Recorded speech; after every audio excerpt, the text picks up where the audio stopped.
Esto es Palabra de Rudolf Steiner. Rudolf Steiner. Un espacio inspirado en la vida, obra y legado del fundador de la antroposofía. Un camino de conocimiento que conduce lo espiritual del ser humano a lo espiritual del universo. Palabra de Rudolf Steiner. Hola, ¿qué tal? Muy buenos días. Gracias por estar una vez más aquí en Palabra de Rudolf Steiner. Yo soy Caro Hernández y hoy estoy muy contenta también porque tengo a otra gran mujer como invitada. Ella es Marta Zuck, es pintora, ilustradora y diseñadora gráfica. Así que antes que nada, bienvenida y muchas gracias por estar aquí con nosotros. Marta, ¿cómo estás? Hola, buenos días, perfectamente. Encantada también de estar aquí compartiendo con vosotros. Pues te hemos invitado para hablar de este tema que nos parece fantástico, que es la importancia del arte en nuestra vida. Porque yo creo que todos tenemos un impulso creador, ¿no? Que nos mueve. Y para empezar, me encantaría que nos contaras para ti cómo defines lo que es el arte. Buena pregunta, ¿eh? Creo que en todas las épocas, o al menos en este siglo XX, mucha gente lo ha intentado definir y no es fácil, ¿no? Es una palabra que quiere decir muchísimas cosas. Pero si tuviera que pensar, el arte sería, para mí, un anhelo del corazón. O sea, el arte no viene de algo racional, de algo intelectual, frío, sino del corazón. Y es un anhelo del corazón por conectar con algo que está más allá de lo que podemos encontrar en el mundo físico. Es una intuición de que hay algo más, algo sagrado, algo importante, y que solo con lo que hay aquí en el mundo físico no es bastante para poderlo comprender. Y hace un vacío que te provoca un anhelo de conseguir llegar hasta allí, de saber qué es. Y entonces, de alguna manera, cuando llegas a esa conclusión de que hay algo más, también ese calor que sientes también te insta a que esa conexión que has hecho con algo sagrado que está más allá de la materia, del mundo físico, te insta a que lo expreses, eso que has encontrado a través de un material u otro material que puede ser poesía, que puede ser música, puede ser pintura, puede ser escultura, arquitectura, no sé, ¿no? Mímica, teatro, danza, cualquier disciplina, ¿no? Pero viene de ahí, la necesidad del arte viene de ahí, de un anhelo del corazón por conectar con ese mundo espiritual y después de sentirte instado a que de esa conexión quede algo plasmado aquí, justamente en el mundo físico, porque si no, podrías decir, bueno, pues meditando también es lo mismo, porque meditas y conectas con el mundo espiritual. Pero en el arte hay algo más y es ese que te sientes instado a plasmarlo, ¿no? Esa conexión. Y para mí es eso, ¿no? Es esa ilusión de compartir con los demás la experiencia que has tenido en el mundo espiritual. Para mí el arte debería ser eso. Y no tiene nada que ver con la fama, con prosperar económicamente, ni nada de eso. Para mí el arte tiene que ser eso y por eso es siempre una búsqueda inagotable y que da mucho fastidio, es que cansa mucho, ¿no? Es agotador, porque nunca llegas al final, ¿no? Y siempre es ese anhelo de saber más, de conocer más, de conectar más profundamente con eso e irlo compartiendo aquí con los demás, ¿no? Y no se acaba nunca. Tiene que ser eso, un continuo buscar, investigar. Qué maravilla. No sé. Es precioso eso que acabas de decir. Y yo creo que por eso también muchas veces el arte se convierte como en nuestra terapia, ¿no? Claro, claro, absolutamente, porque es un trabajo de transformación personal continua, de explorar quién eres tú, ¿no? Y cómo has llegado hasta aquí y hacia dónde estoy yendo. O sea, la búsqueda artística es una búsqueda personal, de conocerse a uno mismo. y eso transforma continuamente. Te puedes perder, ¿eh? Y ir a parar a un callejón sin salida y encontrar que por ahí no puedes tirar, tener que volver hacia atrás. Lleva pues épocas, como en cualquier vida de cualquier persona, épocas de florecer, épocas de frustración total, de ofuscación, otras de ver la luz al final del túnel, otras de túnel equivocado, no sé, es como la vida, ¿no? Es como la vida, pero obviamente transforma. Y el hecho de que eso se exprese hacia afuera también te libera de muchos fantasmas, por supuesto. Por tanto, te cura, ¿no? Es balsámico segurísimo, porque lo echas fuera, todo eso. Y después lo puedes observar. Cuando yo pinto, después lo que veo es a mí misma, ¿no? En esa pintura. Claro. Entonces puedes verte a ti mismo cómo has ido evolucionando, porque digamos que uno evoluciona haciendo un trabajo espiritual, pero no se siente que es siempre el mismo, ¿no? Yo siempre me siento que soy yo, con mis defectos, con mis virtudes, siempre estoy ahí, ¿no? Siempre soy yo misma. No me libero de cosas, ¿no? Siempre soy yo y si supero algo me viene otra, ¿no? O sea, siempre soy yo misma, ¿no? Pero entonces, cuando te giras y piensas en cómo estabas hace 10 años, pues a lo mejor es cuando sientes que ya no estás en el mismo sitio y que has evolucionado, ¿no? Y en la pintura, por ejemplo, que es mi especialidad, pues claro, yo veo lo que hacía hace 10 años y veo mi evolución entre lo que hacía hace 10 años y lo que hago ahora, ¿no? Y realmente me ha ayudado el arte, me ha ayudado mucho.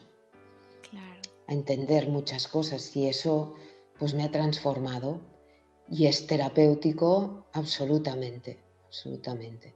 Sí. Porque como tú Sí, dices, es sí. maravilloso girarte y ver que a lo mejor hace 10 años estabas ahí, ¿no? Estabas en ese momento, luego has ido evolucionando o que somos seres vulnerables, que somos seres con muchos defectos, que subimos, bajamos y eso también es maravilloso de contemplar, ¿no? De cómo creces. Entonces, bueno, al final, aunque eso que has pintado hoy a lo mejor no es perfecto o es de lo más feo que has hecho, pues también es parte de lo que llevas dentro, ¿no? En ese momento. Y eso también es bonito. O sea, al final también es interesante de contemplar. Claro, claro, claro. Digamos que si algo tiene una vida, una encarnación, es que puedes pasar por encima de las cosas superficialmente o puedes vivirla intensamente. Te van a pasar cosas buenas y cosas malas, siempre, ¿no? Nunca estarás en un momento en que digas, mira, yo ya me he salvado, estoy en la casilla de salvado, ¿no? Y ya no me va a pasar nunca más nada porque ya lo he superado todo. No, te van a ir pasando cosas, ¿no? Y entonces, cuanto más intensamente las vives, digamos que a mí me gustaría irme de esta vida sin dejarme nada, por haber experimentado o por haber hecho, no sé, sin haberme perdido ninguna cosa de las que me podían pasar, tanto las buenas como las malas. Cuando te pasa una cosa mala y quieres escapar de la mala, que es lícito, porque cuando estás metido dentro de una experiencia, tienes tendencia a querer huir de allí, ¿no? Porque no se está bien. Pero a veces, cuando has tenido toda la experiencia de lo que sea, una enfermedad o una situación social que no sé, que en ese momento pues ha sido muy dura y muy difícil, cuando has superado aquello, después tienes un bagaje, tienes un pozo que te sientes con mucha más fuerza para encarar lo que pueda venir. Incluso la mayoría de las veces hasta das las gracias por aquella experiencia que en el momento en que te estaba ocurriendo y no tenías perspectiva histórica era horrible, pero después con el tiempo, si no te hubiese pasado aquello, no estarías donde estás en ese momento y a lo mejor es que la experiencia valió la pena, ¿no? El sufrimiento o el mal trago que pasaste. Por tanto, es que es así, ¿no? O sea, es que todo forma parte de la vida y todo es todo se tiene que vivir con intensidad. Para mí la premisa sería esa, ¿no? Vivirlo todo con intensidad. Para mí eso es vivirlo artísticamente. El arte no puede ser superficial, tiene que ser profundo, tiene que ser intenso, porque tiene que ser experiencia del alma, o sea, de lo que me hace sentirme a mí mismo. El arte no viene de la cabeza, viene del alma, viene del pensar, del corazón, tiene que ser sabiduría, sabiduría aunque sea en el error. Claro. Y lo feo, lo que te sale mal, forma parte de las experiencias de tu vida. Y no hay que renunciar a ello, ¿no? Claro. Porque a lo mejor de aquello que salió feo, es como una especie de semilla que está ahí letargada, ¿no? Y que después, cuando florezca, pues llevará la experiencia de lo feo. Digamos que, ahora metafóricamente hablando, para que pueda nacer una flor, hay que poner estiércol en la tierra. Claro. Si no abonas con estiércol, la flor no puede, o sea, una rosa no puede florecer. Claro. Por tanto, no podemos contemplar solo lo bello, porque nos estamos olvidando de que para que nazca lo bello, tiene que haber habido un sufrimiento, tiene que haber habido fealdad, y es así, claro. Es así. Hay que reconocerla, esta parte de fealdad, porque estamos en un mundo en que es dual. Digamos que en esta encarnación de la tierra, no siempre es así. No, en el mundo espiritual no es así, pero aquí en la tierra sí. Para que nosotros podamos evolucionar, necesitamos que haya contrafuerzas que se opongan a nuestra evolución, a la dirección correcta. Y esas contrafuerzas o dragones, o como quieras llamarlo, tienen que existir. Estamos en un mundo en que todo tiene su contrafuerza, ¿no? Que hay el día y la noche, hombre, mujer, alto, bajo, no sé, luz, oscuridad. Claro. Todo es dual, todo es dual. Entonces, contemplar solo la luz no tiene sentido, nos dejamos la mitad, la mitad. Claro. Y eso lo expresó Goethe en su teoría de los colores, en sus 40 años de investigación sobre la luz, la oscuridad y los colores, se dio cuenta de esto, ¿no? De esta contrafuerza que tenía que contemplarse también. Y ahora que mencionas, bueno, que mencionas los colores, tú que eres maestra y que tienes a tus alumnos que me imagino que cuando los recibes los ves pintar por primera vez, tú cuando ves a alguien usando a lo mejor mucho el color marrón o mucho el color verde o cualquier color, tú puedes percibir algo que están ellos manifestando, que están sintiendo. Sí, claro, sí. Depende de, digamos que todos tenemos tendencia, ¿eh? Incluso hay dos tendencias, esta dualidad se puede ver siempre, ¿no? Hay un grupo que usa demasiada agua, que tiene tendencia a poner demasiada agua, esto en las clases de acuarela, ¿eh? Y hay otro grupo que tiene tendencia a que sea todo demasiado seco, ¿no? Y eso ya de per se, ¿no? Se nota, siempre hay el que le salen charcos y al que el pincel no desliza bien porque le pone allí como 4 dedos de grosor de pigmento y muy poca agua, ¿no?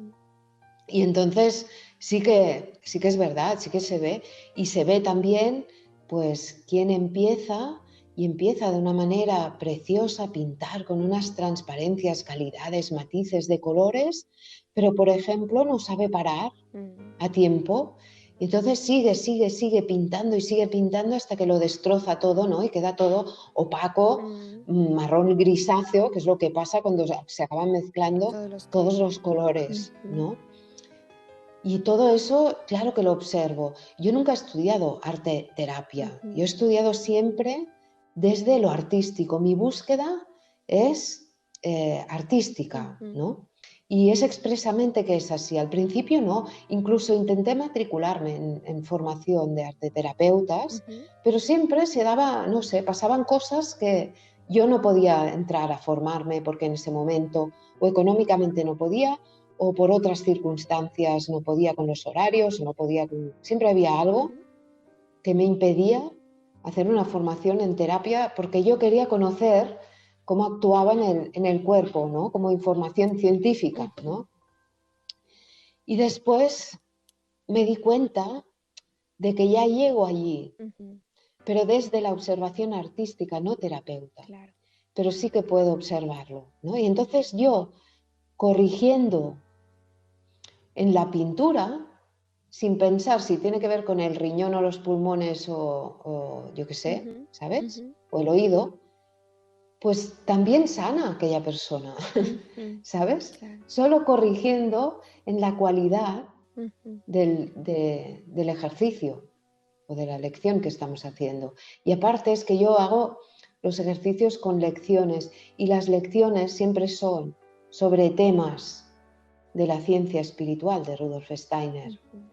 Entonces, solo la explicación de la lección ya es sanadora, ya es sanadora, porque intento explicarlo desde mi propia experiencia, no desde, algo lejano. desde la palabra de Rudolf Steiner y ya está, sino digamos que primero está la palabra de Rudolf Steiner, pero después yo eso lo paso por mi experiencia.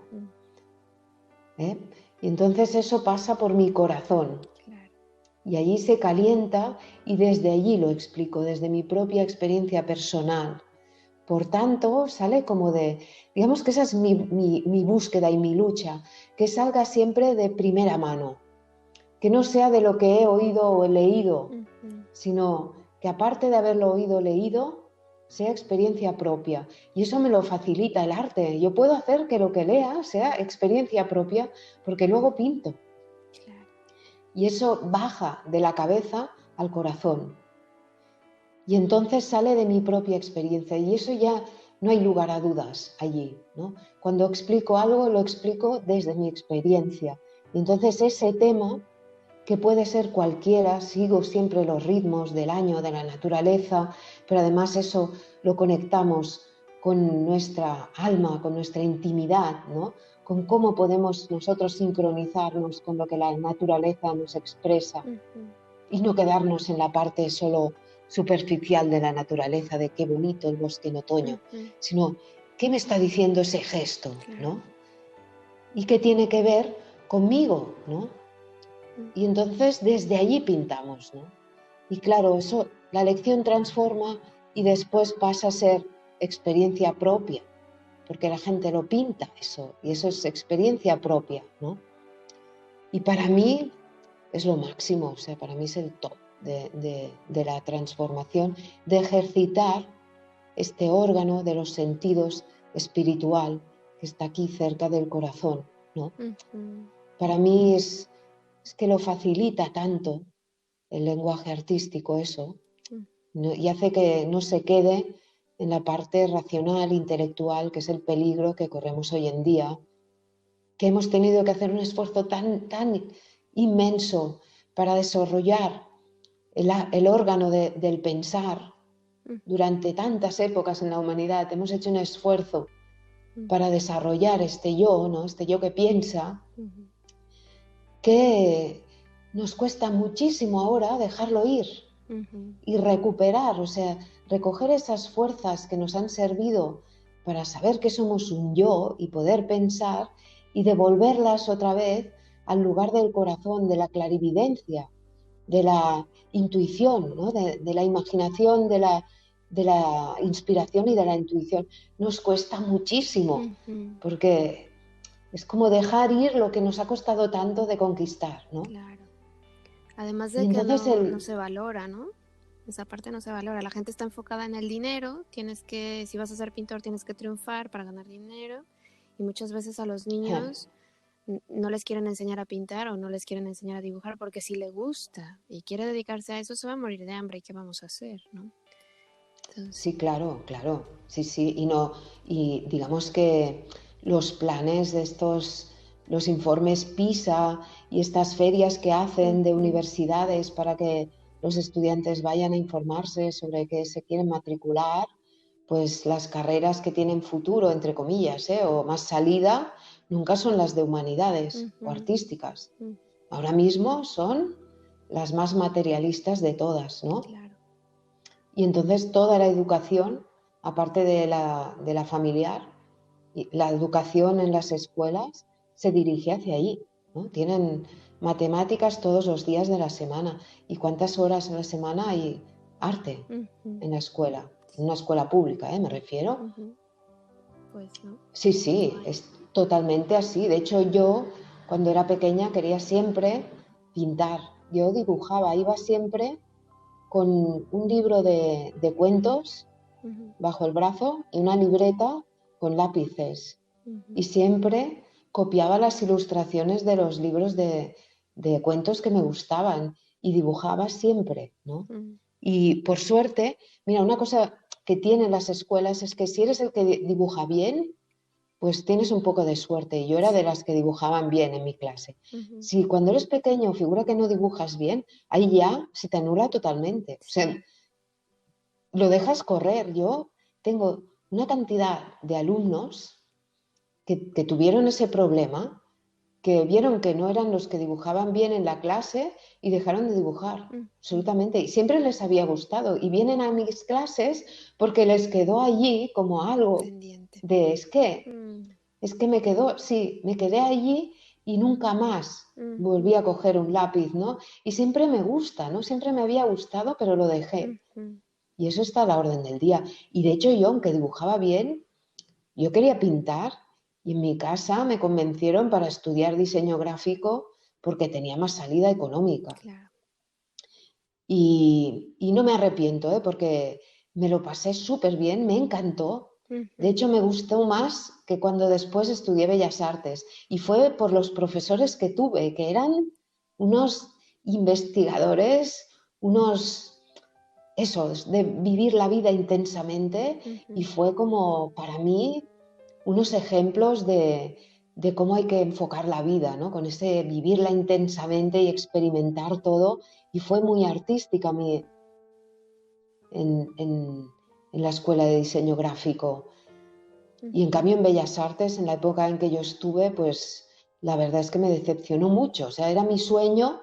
Yo me imaginaba como la Bauhaus, ¿sabes? Entre guerras, allí en Berlín, que había esa como ciudad universitaria de artistas, donde podían crear libremente, interdisciplinar, donde podías hacer desde teatro hasta pintura, arquitectura, danza, ¿no? Estaban todos allí con unos profesores que ellos mismos eran artistas, no se dedicaban solo a enseñar, sino que ellos también se exponían, ¿no? Artísticamente y creaban. Y llegué a Bellas Artes y me encontré que era todo menos eso, ¿no? O sea que no tengo nada que reprochar al diseño gráfico, pero que es verdad que si lo hice, pues fue porque en principio en mi casa pensaron que tendría más salida a nivel económico de encontrar un empleo, O sea que estoy totalmente de acuerdo contigo. Y es así. Por eso no hay que Tenemos que cambiarlo. Por eso no hay que dejarlo de No. lado, ¿no? Hay que, si, como dices tú, si hay gente que lo dejó ahí en el tintero por cualquier razón, pues es importante retomarlo. Y yo creo que más en estos momentos, ¿no? Claro, cada vez más porque hay una parte de la humanidad que cada vez se está volviendo más materialista, más fría, más tecnológica, más inteligencia artificial, posthumanismo, incluso el arte. Vi un documental en el canal Arte una vez, no hace mucho, que me ponía los pelos de punta. Artistas que están experimentando con todo esto, con la biogenética y unas cosas que a mí me parecían aberrantes, y a eso se le está dando muchísimo dinero. Había un escultor que lanzaba una escultura a la, yo qué sé, fuera de la atmósfera, y la NASA y Google y no sé qué empresas de estas estaban poniendo dinero para que realizara una chorrada de escultura lanzada al espacio que valía como más de 2 millones de euros, porque... Y después escuchabas el por qué eso y no tenía ningún sentido. Claro.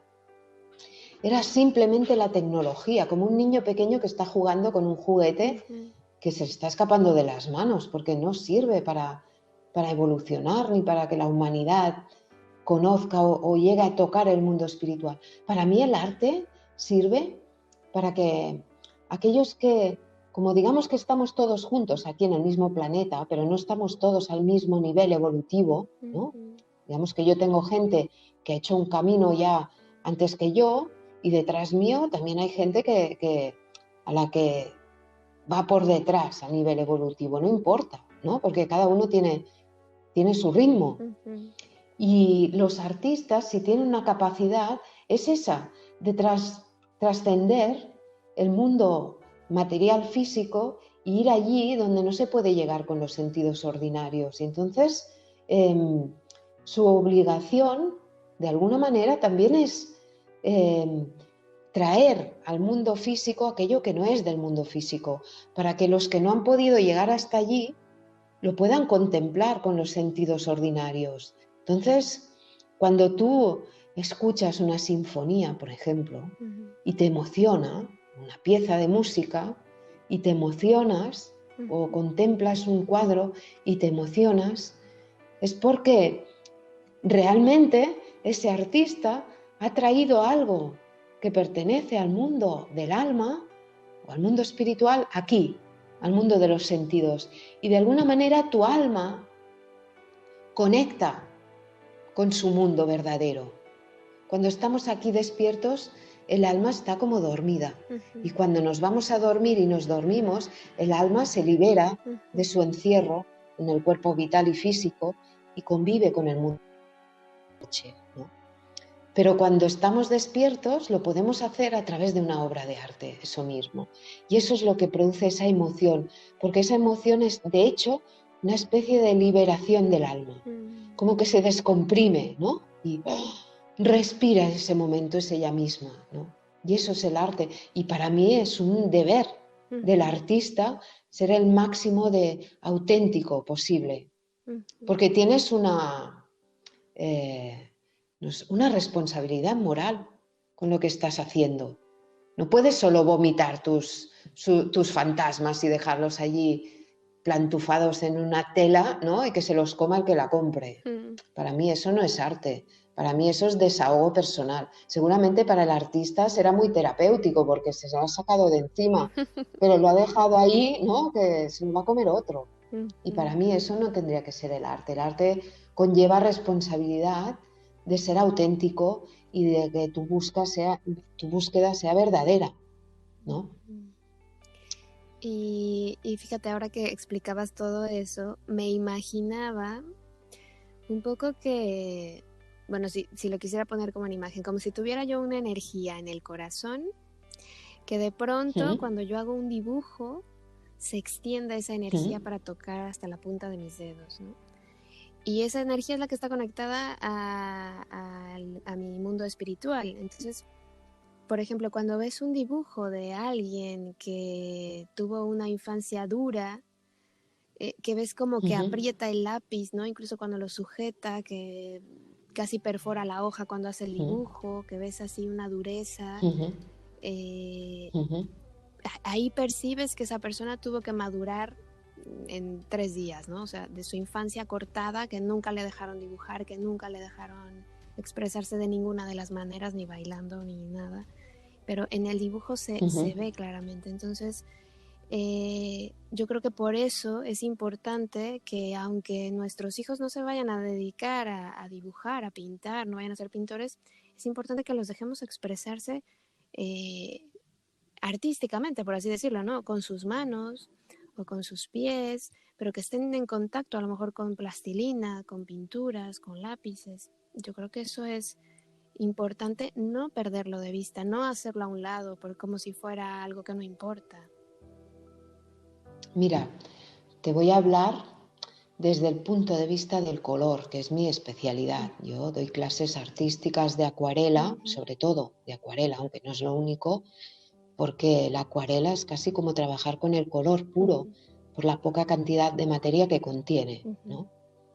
Entonces, nosotros cuando encarnamos, cuando nacemos aquí, venimos del mundo espiritual, ¿vale? Y el mundo espiritual, después lo tenemos en el mundo del alma, ¿no? Es el mundo de la luz y del color. No hay materia allí, pero sí hay luz y color. Cuando nacemos, estamos todavía más en ese mundo que en este. Somos más luz y color que materia. Y poco a poco nos vamos condensando y se nos va formando el cuerpo, nos vamos endureciendo aquí en la tierra. Entonces, cuando somos pequeños, por suerte, estamos todavía con un hilo vinculados al mundo espiritual. Si tenemos la suerte de recibir una educación tanto familiar como escolar, donde se fomente la creación artística, donde se trabaje con la música, con los colores, con las imágenes de los cuentos. Todo eso hace que ese hilo no se llegue a romper. Si consigues sobrevivir sin que se rompa ese hilo, pues imagínate la cantidad de terapeutas que te ahorras cuando seas mayor. Es que ya podrías no desconectarte. Por eso es tan importante. Porque cuando el niño ve que pintando, ¿no? Para los niños que se pinta con el papel mojado, con esos colores más líquidos, y que cuando ellos les das verde, ahí les das azul y amarillo, por ejemplo, y entonces empiezan a pintar con el amarillo, después cogen el azul y de repente con el agua ese pigmento avanza solo, se mezcla solo y aparece el verde y ellos hacen unos ojos de ilusión, como algo mágico. Y aquello además les recuerda al mundo de donde han venido. Entonces ven que no está todo perdido aquí, que no han caído en un pozo oscuro y frío, sino que hay una conexión en el mundo de donde venían y entre ese mundo y este. Y eso para ellos es como solaz, ¿sabes? Es como calor anímico. Y dicen, pues vale, no está todo perdido, si aquí también puedo conectar con el mundo de donde venía y quizá a través del color. Eso digamos que después se transforma en ser creativo. Y eso sirve para cualquier oficio en la vida. Digamos que lo que tendríamos que hacer es arte en todo. Por eso Rudolf Steiner habla del arte de la educación, o sea, de la educación artística. Por eso las escuelas Waldorf se basan en el hecho artístico, no porque quieran hacer gente que sean pintores, escultores, no, tienen que haber para toda la sociedad, pero si trabajas en la economía, tienes que ser creativo para crear un sistema económico sostenible que ayude a toda la humanidad. Si quieres ser científico, tienes que ser creativo para tener mente abierta y corazón abierto para poder crear lo que sea nuevo, para que la tecnología se ponga al servicio de la humanidad, ¿no? Para ser médico, tienes que ser creativo para encontrar nuevas maneras de curar, ¿no? Para poder integrar las diferentes disciplinas médicas y poder ser efectivo y realmente sanar el alma, que es lo que se enferma, ¿no? Después se manifiesta en el físico, pero la enfermedad no empieza en el físico, termina en el físico. Por tanto, si eres creativo, puedes descubrir dónde empieza aquella enfermedad y tratar desde la raíz de ese desorden interno, ¿no? Y entonces físicamente seguramente no tendrás que intervenir tanto, ¿no? Pues para todo, si eres, no sé, trabajas en casa y cuidas del hogar, ser creativo quiere decir crear una armonía en ese hogar que crea una armonía en toda la familia, es una gran responsabilidad, ¿no? Y en todo es así. En todo es así. Entonces el arte debería servir a nivel social para eso. Otra cosa es los que se dedican como su oficio al arte, ¿no? Que es mi caso. Pero mi oficio como artista tendría que servir, es algo como para todos. Yo tendría que ser como una especie de comodín y a mis clases deberían venir de todas las disciplinas sociales. Toda la sociedad tiene que venir a mis clases porque lo que yo enseño debería después esparcirse en todos los oficios, en todas las vocaciones. Y es así, de hecho, en mis clases hay economistas, hay ingenieras, hay médicos, hay muchos profesores, hay de todo, de todo, de todo y debería ser así. Y es lo que a mí me ilusiona más. Y también vienen artistas, ¿no? Que en su búsqueda yo me reconozco y entonces se dan cuenta de por qué les gustaba el color, ¿no? Por qué intuían siempre ese trabajo con color. Y entonces yo, gracias a la ciencia espiritual de Steiner y a la teoría de los colores de Goethe, que son mis fuentes de inspiración, que he basado mi trabajo en lo que ellos ya investigaron, pues la gente puede, partiendo de lo que yo también puedo compartir con ellos, seguir su búsqueda artística, ¿no? Y entonces sirve para todos el trabajo que yo hago. De hecho, es un trabajo de evolución personal a través del arte. Y el arte ayuda porque ayuda a que no se quede en la cabeza como cosas teóricas, sino que realmente baje al corazón y salga desde allí. Mira, Fiorenza de Angelis decía que es más importante usar el oído que la vista para pintar. Y yo lo suscribo absolutamente y fervientemente. Mira, si sale del corazón, no tiene que pasar por la cabeza. Del corazón, imagínatelo ahora, del corazón hacia el hombro, por el brazo, a la mano, y de la mano al papel. Y el ojo va detrás, escuchando, sintiendo lo que pasa. Sentir en catalán, escuchar se dice sentir, y es el mismo verbo para escuchar que para sentir. Entonces, es ese sentir lo que pasa en el papel, observar cómo la mano se desplaza y cómo los colores se encuentran entre ellos, se mezclan, nacen colores que no estaban en la propuesta inicial de colores, porque nunca hacemos mezcla en una papel. Sucede todo en la superficie, en el papel, y de aquello que van haciendo, aquello te acaba dando la idea de lo que vas a realizar. La forma siempre es al final, el final de un proceso.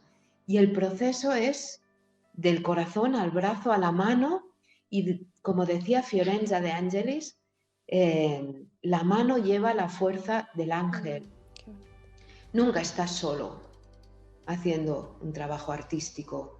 Como conectas, porque siempre es un ejercicio meditativo, la conexión es con tu ángel de la guarda, ese que siempre está con nosotros de encarnación en encarnación y a quien hemos sido asignados, ¿no?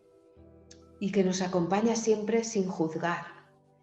Pero claro, si nos queremos, si somos conscientes y nos queremos vincular a él o conectar a él, nos ayuda.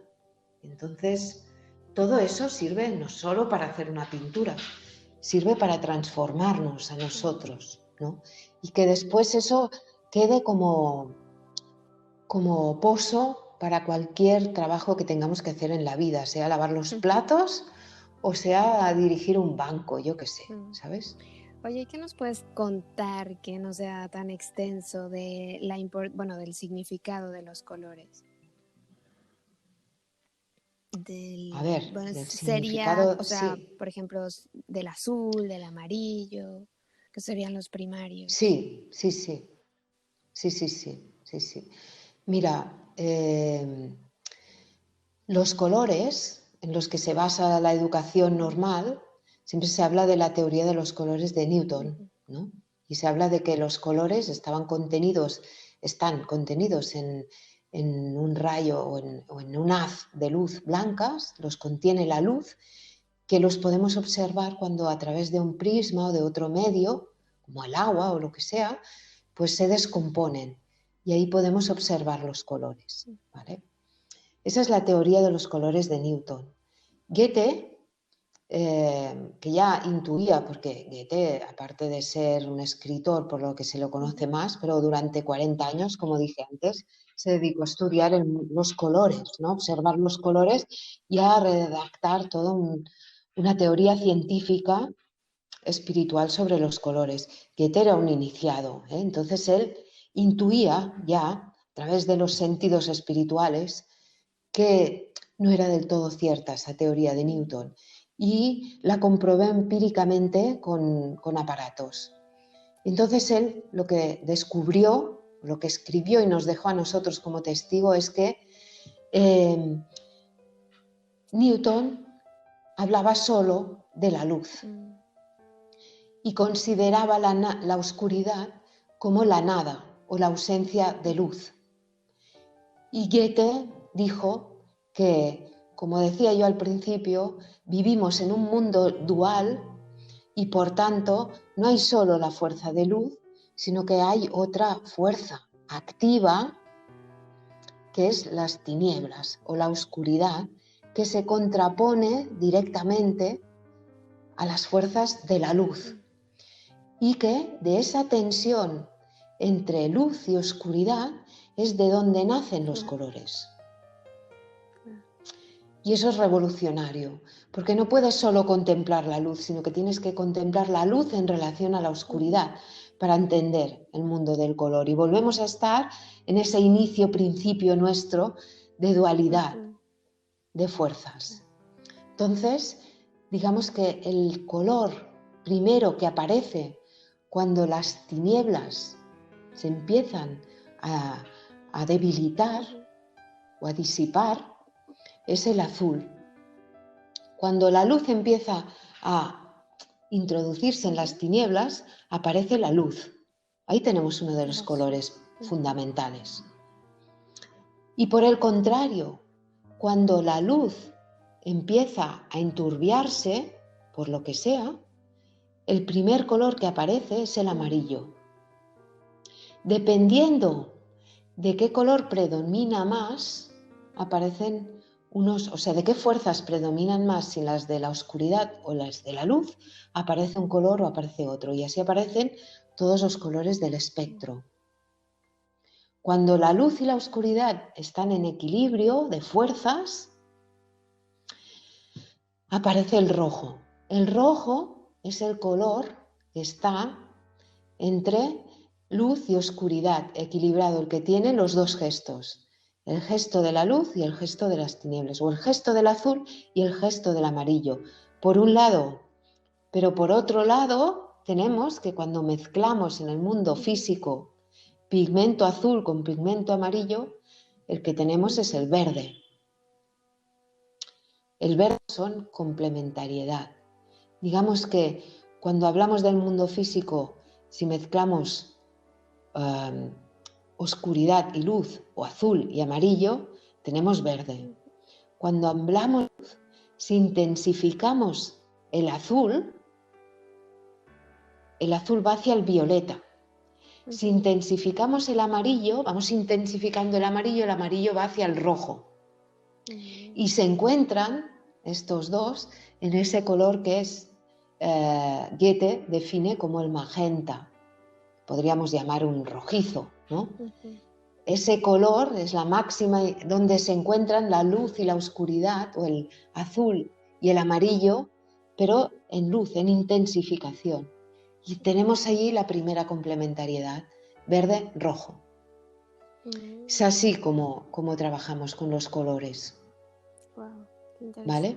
Qué bonito. Cuando queremos hacer un ejercicio sobre un tema, una lección que habla de luz y oscuridad, pues tendremos que poner el amarillo y el azul. Después, en esos colores primarios también tenemos, porque después de Steiner estudió la teoría de los colores de Goethe y la amplió. Y él habló de colores esplendor y colores imagen. Hizo una clasificación de los colores en los colores esplendor son los fundamentales, el azul, el amarillo y el rojo. Y habla de que esos colores están más evolucionados que otros, que interiormente vibran por sí mismos, tienen luz interior y que de alguna manera son como seres anímicos espirituales. Y él habla de estos tres como al azul lo define como color esplendor del alma o brillo del alma. Los amarillos son el esplendor del espíritu como luz espiritual y el rojo lo llama esplendor de la vida o de lo vivo. Habla del amarillo, por ejemplo, el esplendor del espíritu, y dice que cuando el espíritu se manifiesta aquí en la tierra no puede hacer otra cosa que brillar, irradiar, como el sol o una estrella, ¿no? Y ese es el gesto del amarillo, es concentrado en el centro y sale en todas direcciones, como explota en todas direcciones, irradiando, iluminándolo todo como el sol, que lo ilumina todo sin condiciones, ¿no? Ese sería el gesto del amarillo. El azul, como esplendor del alma, en lugar de irradiar hacia afuera, lo que hace es encontrar la luz en el interior. Es nuestra luz interior, como esplendor del alma, que el alma es cuando me siento un yo, en mi interior, ¿no? Por tanto, nos habla de la luz íntima y es ese gesto de abrazar la luz, como el manto de las vírgenes que abrazan al niño, lo envuelven, ¿no? Tiene ese gesto de venir desde fuera. ¿Desde fuera qué significa? Significa desde el cosmos, desde la oscuridad, ¿no? Del espacio, y se va cerrando como en un abrazo y ese azul se va volviendo cada vez más delicado, más transparente hacia el azul cielo, el azzurro de los italianos, y se encuentra con la luz o encuentra su afinidad con la luz en el centro. Es un gesto de abrazar la luz sintiendo como una vibración cósmica. Ese es lento, al contrario del amarillo, que viaja hacia afuera en todas direcciones pero en línea recta y que es muy veloz, como Mercurio también, ¿no? Es esa en línea recta y rápido, ¡fium!, ¿no? Pues el azul es al revés, es en redondo, como sintiendo esa vibración cósmica hacia el centro, donde se encuentra con la luz interior, en la intimidad, la abraza la luz. Y después el rojo, que tiene los dos gestos, tiene el gesto del azul y el del amarillo. Es un color que lo encontramos en el ritmo, es el color de la sangre, el rojo.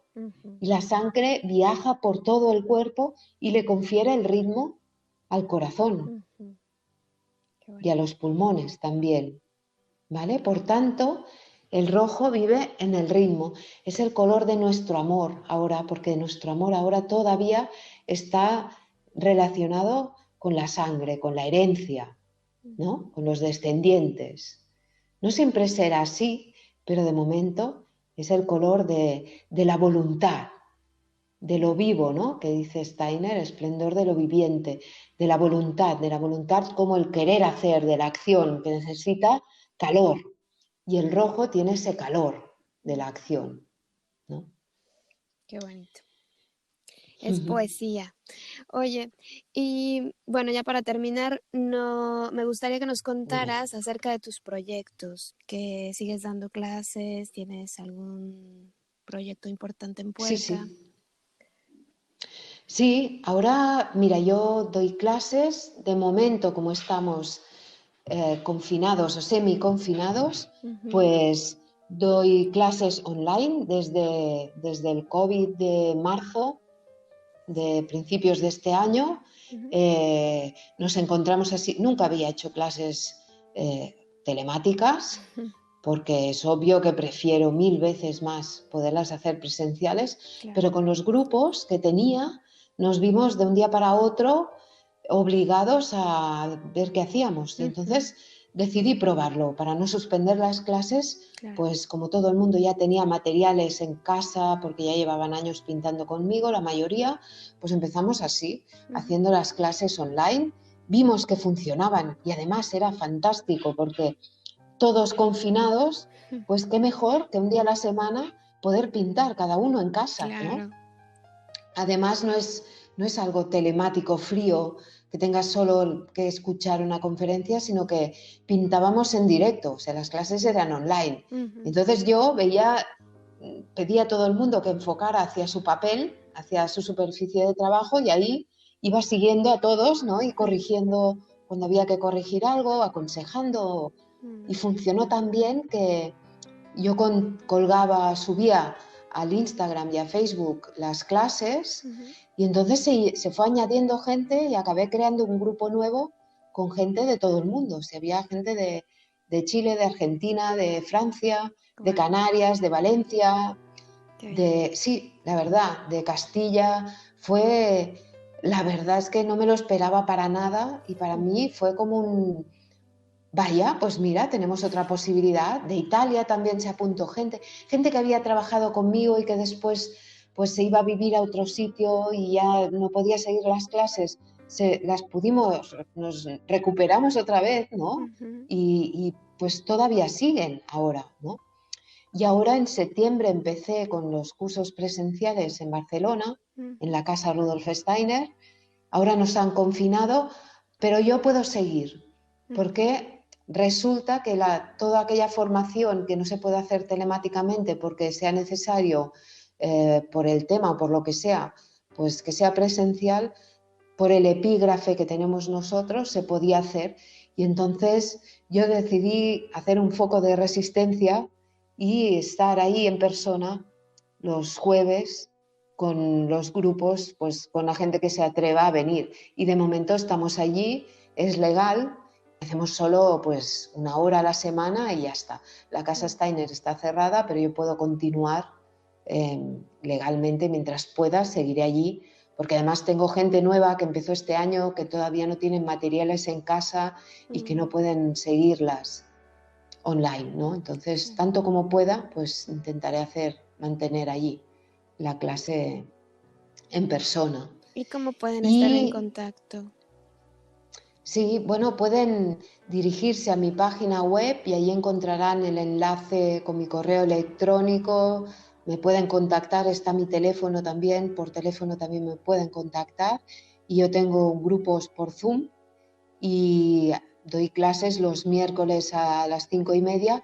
Ahora estoy en plena mudanza personal y en la nueva casa, cuando esté instalada, ampliaré grupos, grupo por la mañana, y vamos a ver un poco sobre la marcha. Voy por las necesidades de la gente, porque al ser online es muy fácil adaptarse a horarios.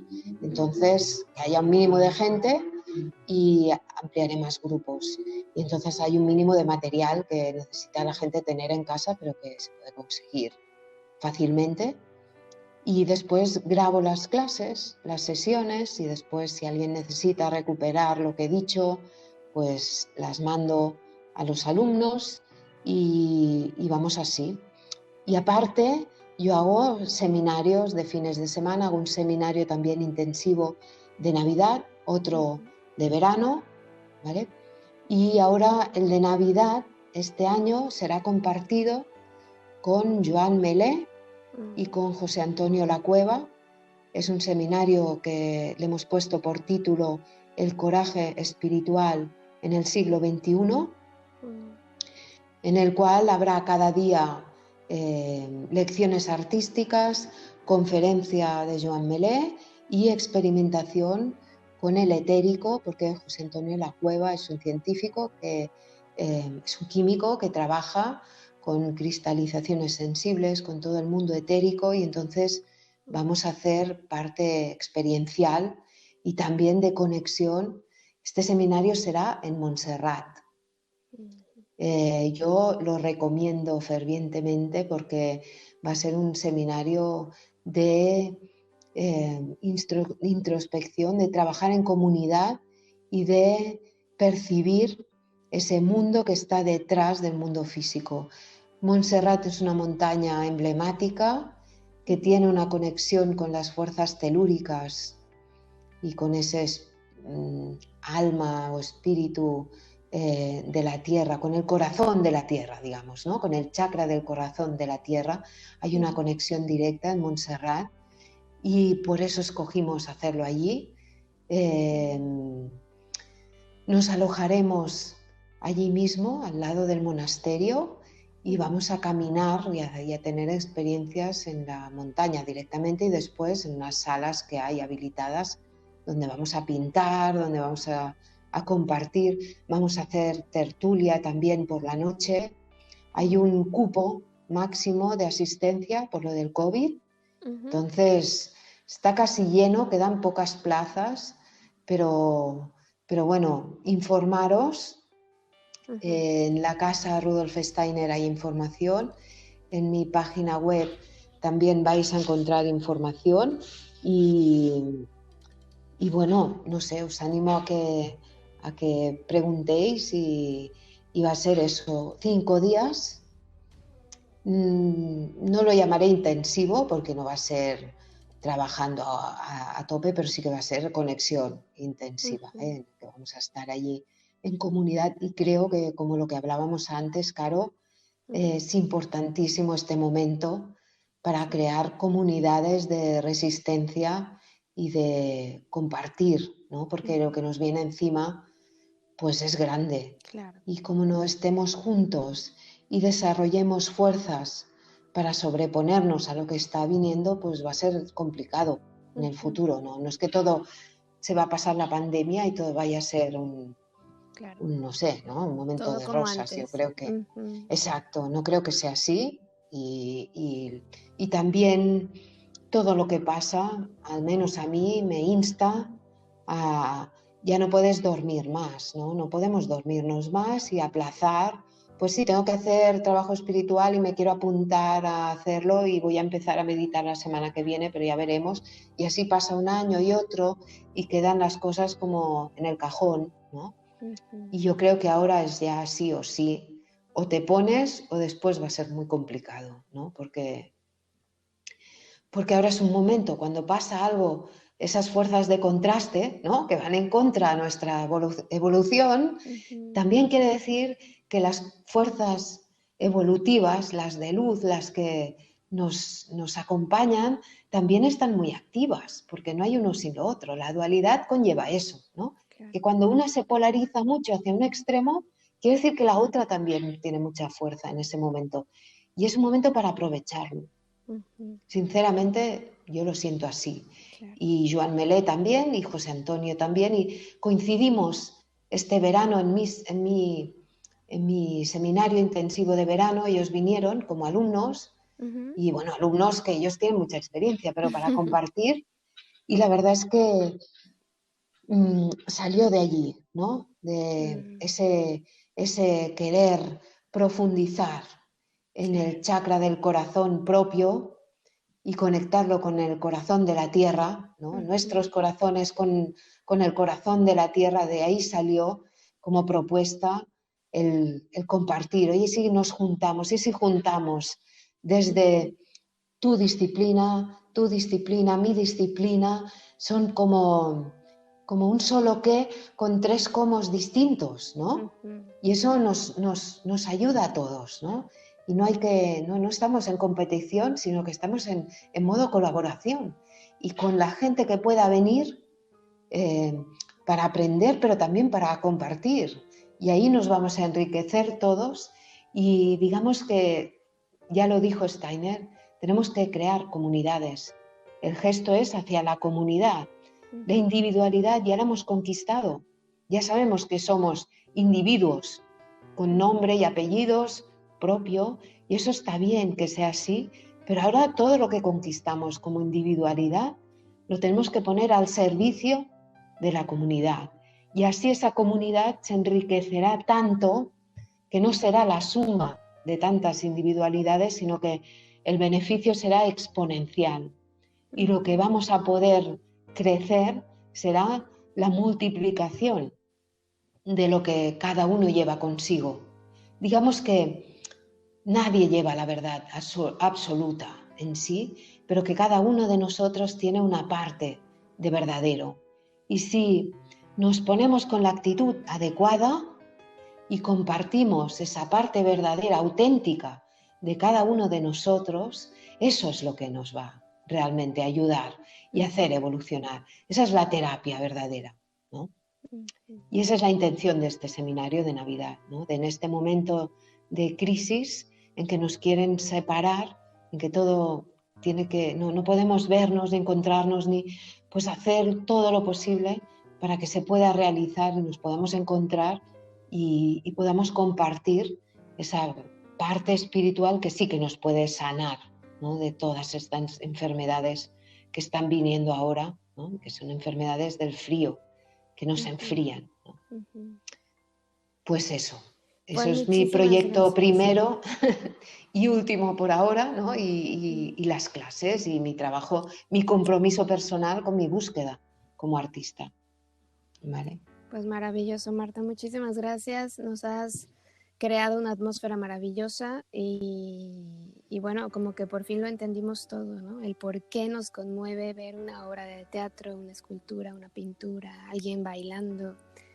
Y yo creo que nunca en mi vida había escuchado una definición de arte tan maravillosa como la que tú has dado. Me encanta. Además, tu voz es así como llena de paz y todo lo que sabes y compartes es precioso. Así que te agradezco inmensamente tu tiempo y todo lo que nos has compartido hoy. Y bueno, pues queda la invitación a que se acerquen a tus clases, que te van a encontrar así como Marta Such, pero se escribe SUCH, y ahí que, bueno, que accedan a ti y consulten lo que necesiten consultar.